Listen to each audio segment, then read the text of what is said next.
अस्सलाम वालेकुम, I am Sidra speaking. हाल मैं आपको एक ऐसी बात बताती हूँ जिसे सुनकर आपको अच्छा लगेगा। इंसान भी क्या है, शुक्र हो तो लगता है कभी भूख लगेगी ही नहीं।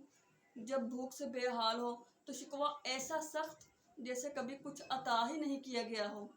गर्म मौसम की तपश, नाकाबिल बर्दाश्त मौसम बदल जाने की तमन्ना, ठंड में गर्म कपड़ों से बेजारियत, सर्दी पलट जाने की दुहाइयाँ, घर के आराम में तफरीह की याद सताए। तफरीह में फ़कत इब्तदाई खुशी, फिर घर का सुकून याद आएगा। दुनिया के किसी मामले में मुतमईन रहना इंसान की सरशस्त में है ही नहीं। मंजिल दूर हो तो इंसान जान खपा दे। मंजिल पर पहुंचकर एक नए मकसद की तलाश, जब हालत सफ़र में ही रहना मकसूद हो तो ख्वाहिशात की गठरी थोड़ी हल्की कर दी जाए, क्योंकि कुछ आसानी हो जाएगी। जब जब हसरत तकमील को पहुंचती है, कदर खो देती है, गोया हसरतें सैराब होती हैं। सुनहरे कल की तलब से अच्छा है मौजूदा आज में खैर तलाश कीजिए।